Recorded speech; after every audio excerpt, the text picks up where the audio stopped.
Hello में हम क्या पढ़ने वाले हैं। आज हम महाभारत कथा पढ़ने वाले हैं।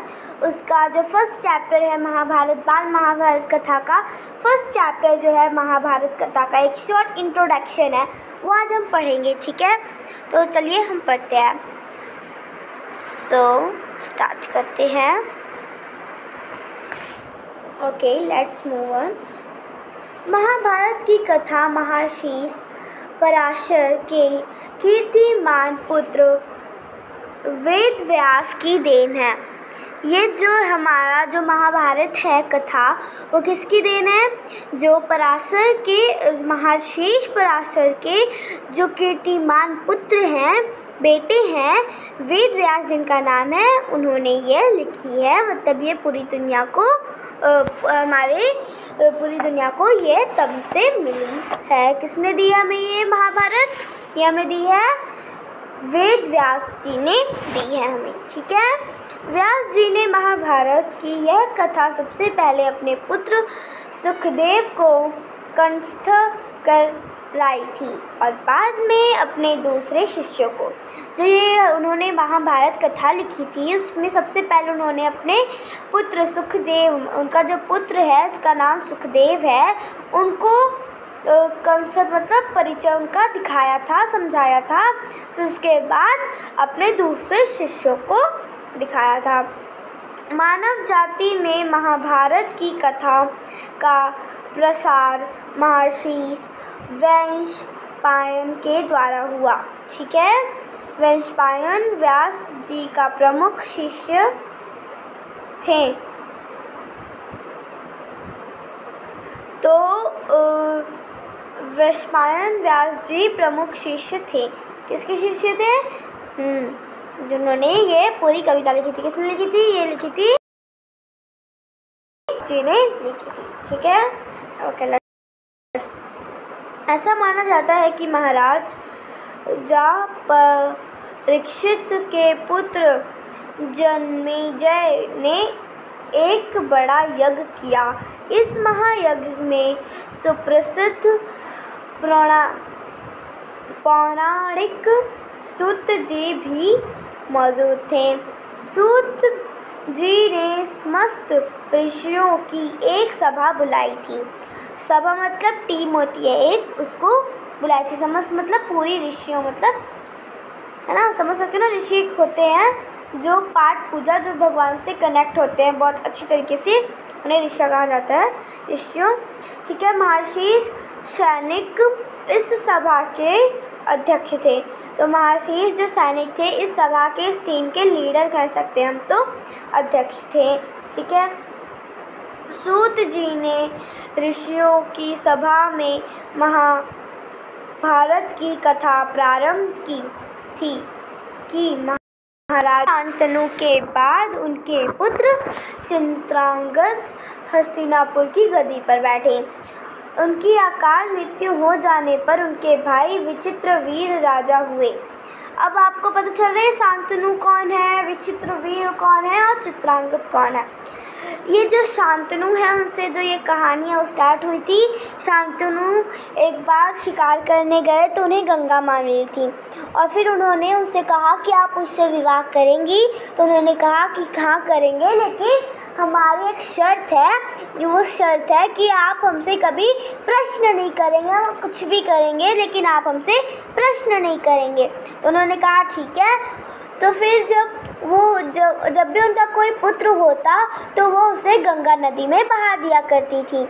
ऐसे ही होता गया और वो जो शांतनु थे वो पूछना चाहते थे कि वो ऐसा क्यों करती हैं, लेकिन वह वचनबद्ध थे।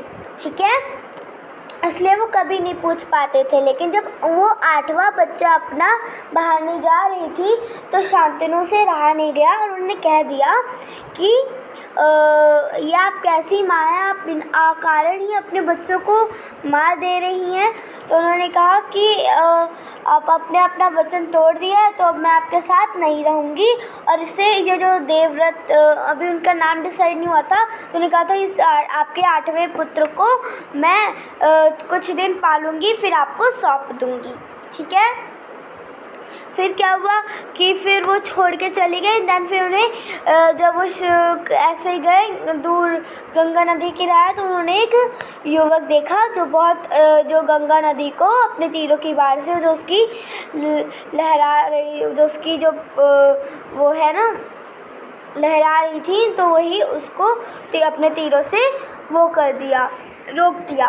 ठीक है, तो फिर उन्होंने देखा, गंगा माँ ने कहा कि यही आपका और हमारा पुत्र है देवव्रत। तो उन्होंने कहा ठीक है, और फिर वो अपने साथ उसको राजा मतलब महल में ले गए। और फिर उन्होंने सत्यवती को देखा। सत्यवती उनकी दूसरी रानी थी। आप यहाँ पे नहीं, आप यहाँ पे देखिए, सी हो कंसेप्ट आपको यहाँ से समझ में आएगा। अब एक पिक्चर दी गई ना, फिर इसमें प्रतिज्ञा, ये रहा, सी हो। ओके, शांतनु थे, उनसे ये वंश स्टार्ट हुआ। उनकी जो 2 रानियाँ थी, कौन कौन सी थी? एक गंगा थी और उनसे देवव्रत हुआ, और एक सत्यवती थी, उनसे 2 पुत्र हुए। कौन कौन से? विचित्रवीर और चित्रांगद। फिर जो विचित्रवीर थे, चित्रांगद तो जन्म से पहले ही मर गए, युद्ध में मर गए थे जैसे वो राजा बने थे। और देवव्रत कैसे मरे थे? सॉरी, देवव्रत से आगे वंश क्यों नहीं गया गंगा का? क्योंकि उसके आगे तो क्या हुआ, उन्होंने तो कसम खाई थी कि मैं शादी नहीं करूँगा पूरे जीवन, तो इसलिए उनका तो फिर आगे वंशक ही नहीं हुआ। ठीक है, फिर जो विचित्रवीर थे उनकी भी 2 रानियाँ थी। कौन कौन थी? अंबिका और अंबालिका थी उनकी 2 रानियाँ। ठीक है, विचित्रवीर की, तो विचित्रवीर की हमारी कितनी रानी थी? 2 रानियाँ थी, अंबालिका थी और एक अंबिका थी। ठीक है, फिर अंबालिका से कितने पुत्र, उसके कौन से पुत्र हुए? धृतराष्ट्र हुए। और अंबालिका से कितने हुए? पांडु हुए। ठीक है, और पांडु के पुत्र को क्या कहते थे हम? पांडव। और धृतराष्ट्र के पुत्र को हम कहते थे कौरव। ऐसे जो पूरा वंश है ना, उसे हम कौरव ही कहते थे। पर क्यों नहीं कहते थे? क्योंकि ये पांडु के पुत्र जिसे पांडव कहते थे, धृतराष्ट्र के कौरव कहते थे। ठीक है, समझ में आ गया आपको इनका वंशक? फिर क्या हुआ कि उनकी मृत्यु हो गई, तो फिर चित्रांगद को विचित्रवीर को बना दिया गया, क्योंकि चित्रांगद तो जन्म से पहले ही मर गए। मतलब जन्म से पहले नहीं मरे थे, मतलब जैसे उन्हें राजा बनाया गया वैसे उनकी लड़ाई होने की वजह से मृत्यु हो गई। समझ में आ गया? ओके, चल, विचित्रवीर राजा हुए। ओके, उनके 2 पुत्र हुए, धृतराष्ट्र और पांडु। हमने पढ़ा था ना, बड़े बेटे धृतराष्ट्र जन्म से पहले ही आधे थे, इसीलिए उस समय की नीति के अनुसार पांडु को राजगद्दी पर बिठाया गया। जो धृतराष्ट्र थे वो आधे थे, मतलब वो पूरे डेवलप नहीं हुई थी, और इसीलिए जब उस समय की जो नीति थी उसके हिसाब से उन्हें जो था पांडु को राजा बनाना पड़ा। ठीक है, अपनी हस्तिनापुर की गद्दी पर बिठाना पड़ा। पांडु ने कई वर्षों तक राज्य किया। जो पांडु थे उन्होंने बहुत वर्षों तक, मतलब बहुत सालों तक अपना राज्य चलाया। उनकी 2 रानियाँ थी। उन जो राजा पांडु थे उनकी भी कितनी रानी थी? 2 रानी थी, कुंती और माद्री। ठीक है, कुछ समय राज्य करने के बाद पांडु अपने किसी अपराध के प्रायश्चित के लिए तपस्या कर जंगल में गए। तो उन्होंने कोई गलती करी थी, इसका प्रायश्चित मतलब उसको भुगतना था, उनकी गलती को अपनी मतलब भगवान से बोलना था कि मुझे माफ़ कर दीजिए, और उसकी सज़ा पनिशमेंट लेने के लिए वो जंगल में चले गए और तपस्या करने लगे। उनकी दोनों रानियां भी उनके साथ गईं। वनवास के समय कुंती और माद्री ने 5 पांडवों को जन्म दिया।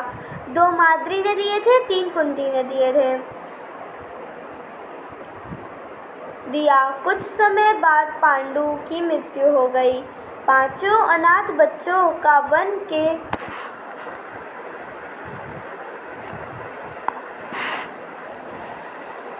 ओके। वन के ऋषि मुनियों ने पालन पोषण किया और पढ़ाया लिखाया। वो जो अनाथ हो गए थे बच्चे, क्योंकि पहले ज़माने में ना माँ होती या फिर ना होती, लेकिन अगर पापा चले गए ना, जैसे राम भगवान को भी अनाथ कहते थे। जब पापा पिछले जमाने में चले जाते थे उन्हें अनाथ कहा जाता था। तो जो इन्हें ऋषि मुनियों ने जंगलों के उनका जो पालन पोषण किया और उन्हें पढ़ाया लिखाया। जब युधिष्ठिर कौन थे? जो वो कुंती के पुत्र थे और सबसे बड़े थे। वो 16 वर्ष के हुए तो ऋषियों ने 5 कुमारों को हस्तिनापुर ले जाकर पितामह भीष्म को सौंप दिया। अब ये पितामह भीष्म कौन है? वो देवव्रती हैं। पितामह उन्हें क्यों कहा जाता है? कि उन्हें बहुत बड़ी प्रतिज्ञा ली थी। ठीक है, भीष्म पितामह इसलिए उन्हें इसलिए कहा जाता था। 5 पांडव बुद्धि से तेज और शरीर से बली थे। जो 5 पांडव थे वो बहुत ज़्यादा बुद्धि थे और बहुत ज़्यादा तेज थे, और जो उनका शरीर वो भी बहुत ज़्यादा बली था, मतलब ज़्यादा ताकतवर था। उनकी प्रकार बुद्धि और मधुर स्वभाव को सब को मोह लिया था। ठीक है, तो यही बोला गया है कि जो उनका मधुर व्यवहार था और वो जो अच्छे से रहा करते थे और उनकी अच्छी बुद्धि, सभी को उन्होंने मोह लिया था, मतलब सभी को वो अच्छे लगने लगे थे। यह देखकर धृतराष्ट्र उनसे जलने लगे। अब जो कौरव थे वो उनसे जलने लगे। ऐसा होता है ना कि कोई भाई बहन आगे चला जाता है तो हमें जलन होती है कि वो कैसे आगे चला गया, हमें आगे जाना था, है ना। जैसे कि कोई आगे, जैसे कि आपको कोई भाई बहन 2 नंबर, जैसे कि आपका चाचा का लड़का आपसे 2 नंबर ज़्यादा लेके आता है और आप 2 नंबर से कम लेके आते हो, तो आपको लगता है ना वो कैसे आगे चला गया, अगली बार से मैं कोशिश करूँगा, पक्का अगली बार मैं ही लाऊँगा, इससे ज़्यादा ही लाऊँगा, वो कैसे चला गया, पढ़ाई तो मैंने ज़्यादा की थी, ऐसा लगता है ना हमें। वैसे उनको भी जलन होने लगी। ऐसे हमें जलन होती है, वैसे मैं ये नहीं कह सभी को होती है, लेकिन कुछ कुछ बच्चों को होती है। ठीक है, उन्होंने पांडवों को तरह तरह के कष्ट पहुंचाने शुरू किए। जो कौरव थे उन्होंने पांडवों को तरह तरह के कष्ट पहुंचाना शुरू किया कि अब तो उन्होंने टीम बना ली है कौरवों ने कि अब हम इन दोनों को, जो पांडव हैं उनको तंग करके रहेंगे। दिन पर दिन कौरवों और पांडवों के बीच वैरभाव बढ़ता गया। जो दिन ही दिन जो उनका मतलब एक ही दिन में बहुत बड़ी लड़ाई कर लेते थे वो, तब दिन ही दिन उनका जो है मतलब दुश्मनी वो बढ़ती गई। ठीक है, अंत में पितामह भीष्म ने दोनों को किसी तरह समझाया और उनके बीच सीधी संधि कराई। और क्या हुआ कि बहुत मुश्किल से जो पितामह भीष्म थे, देवव्रत थे, उन्होंने उन्हें समझाया कि ऐसा नहीं करते हैं, तुम दोनों भाई बहन हो, और उनके बीच संधि करवाई। संधि मतलब दोस्ती करवाई। भीष्म के आदेश अनुसार कुरु राज्य के 2 हिस्से किए गए। कौरव हस्तिनापुर में ही राज करते रहे और पांडव को अलग राज्य दे दिया गया। कौन सा राज्य दे दिया गया वो अभी आगे पढ़ रहे हैं, जो आगे चलकर इंद्रप्रस्थ शांति रही, इंद्रप्रस्थ के नाम से मशहूर हुआ। कौन सा शहर दिया गया था पांडवों को, कौन सा राज्य दिया गया था वो राज्य करने के लिए? इंद्रप्रस्थ दिया गया था, जो इस नाम से बहुत ज़्यादा मशहूर हुआ था। इस प्रकार की कुछ दिन शांति हुई। ऐसे ही कुछ दिनों के लिए शांति हो गई कि हाँ मतलब वो लड़ाई वड़ाई नहीं करते थे। अब उन दिनों राजा लोगों को चौसर खेलने का बहुत आम रिवाज था। चौसर मतलब चेस खेलने का ना बहुत ज़्यादा उनका रिवाज था, मतलब ये बिल्कुल नॉर्मल था। इट्स नॉट अ पैरानॉर्मल, ये बहुत ज़्यादा नॉर्मल था कि कोई राजा अगर चेस खेलता है तो ये बहुत ज़्यादा नॉर्मल था, अभी भी नॉर्मल है। ठीक है, राज्य तक की बाजियां लगा दी जाती थी। जो इसमें ना राज्य तक की बाजी लगा दी थी, मतलब जो इसमें ना राज्य का भी रख देते थे कि अगर तुम जीते तुम्हारा राज्य मेरा, मैं जीता तो मेरा राज्य मेरा। बाजी मतलब होता है बाजी लगा, ऐसे किसी चीज़ का एक्सचेंज करना। जैसे कि अगर तुम जीते तो मेरा राज्य तुम्हारा, अगर मैं जीता तो मेरा राज्य, अगर मैं जीता तो तुम्हारा राज्य मेरा, अगर तुम जीते तो मेरा राज्य मेरा, तुम्हारा राज्य मेरा। अगर तुम जीते तो मेरा राज्य तुम्हारा, अगर मैं जीता तो मेरा राज्य तुम्हारा राज्य मेरा। ठीक है, समझ में आ गया? ओके। इस रिवाज के मुताबिक एक बार पांडवों और कौरव पर ने चौपड़ खेला। कौरवों की तरफ से कुटिल शतनु खेला, उन स्थिर को हरा दिया। उसके फलस्वरूप पांडवों का राज्य छिन गया और उन्होंने 13 वर्ष का वनवास भोगना पड़ा। उनमें एक शर्त यह भी थी कि 12 वर्ष के वनवास के बाद 1 वर्ष अज्ञातवास। अज्ञातवास क्या होता है? वनवास तो हमें पता है, हमने बाल राम कथा में देखा था ना। लेकिन व्हाट इज अज्ञातवास क्या होता है? जहाँ पे हमें दिखाई नहीं देना है। अगर हम उनकी फैमिली को, कौरव की फैमिली को या फिर कौरव के भाई बहन को या फिर कौरव को देख लेते हैं तो फिर हमें ये जो वनवास और अज्ञातवास फिर से करना पड़ेगा। 13 साल का फिर से उन्हें वनवास करना पड़ेगा। डन? चलिए रीड करते हैं हम नेक्स्ट। ओके, करना होगा। उसके बाद उनका राज्य उन्हें लौटा दिया। द्रौपदी के साथ 5 पांडव के लिए वर्ष अज्ञातवास के लिए में बीतकर वापस लौटे, पर लालची दुर्योधन ने लिए अपने राज्य वापस करने से इनकार कर दिया। अतः पांडवों को अपने राज्य के लिए लड़ना पड़ा। क्या बोला कि जो दुर्योधन थे उन्होंने कहा कि हाँ तुम लोग चले जाओ, अभी तुम हार चुके हो, और जब तुम लोग आओगे ये 12 वर्ष का वनवास करके और 1 वर्ष का अज्ञातवास करके, तो फिर हम तुम्हें राज्य वापस कर देंगे। तो उन्होंने कहा ठीक है। फिर वो पांडव ऐसा करके आए और फिर वो जो कौरव था वो लालची हो गया। उसने कहा कि हम अभी वापस नहीं करेंगे। तो फिर ऐसे अपने राज्य के लिए उन्हें अपनी लड़ाई करनी पड़ी। अपने राज्य को जीतने के लिए पांडवों को लड़ाई करनी पड़ी। ठीक है। युद्ध में सारे कौरव मारे गए। तब पांडव उस विशाल साम्राज्य के स्वामी हुए। जो युद्ध था उसमें सारे कौरव मारे गए, तब जाकर जो पांडव थे उस विशाल साम्राज्य के राजा बने, स्वामी बने। इसके बाद 36 वर्ष तक पांडवों ने राज किया। इसके बाद 36 वर्ष तक उन्होंने जो था राज्य किया। और फिर अपने पोते परीक्षित को राज्य देकर द्रौपदी के साथ तपस्या करने हिमालय चले गए। क्या बोला गया है कि इसके बाद 36 वर्ष जो है उन्होंने पांडवों ने राज्य किया और फिर अपने पोते परीक्षित को राज्य देकर द्रौपदी के साथ तपस्या करने हिमालय में चले गए। अपने पोते जो पांडव थे उनके पोते का क्या नाम था? परीक्षित को उन्होंने अपना राज्य दिया और वो द्रौपदी के साथ चले गए हिमालय में तपस्या करने। संक्षेप में यही महाभारत की कथा है।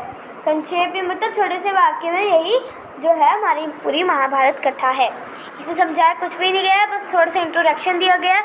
आई थिंक आपको समझ में आ गया होगा क्योंकि मैंने आपको थोड़ा सा और समझा दिया। नेक्स्ट वीडियो में हम देवव्रत पढ़ेंगे। ओके, तो बस इसमें 2 पेज इजी है। अगर वीडियो पसंद आई हो तो लाइक कमेंट शेयर ज़रूर कीजिएगा। And thank you for watching this video. Bye guys.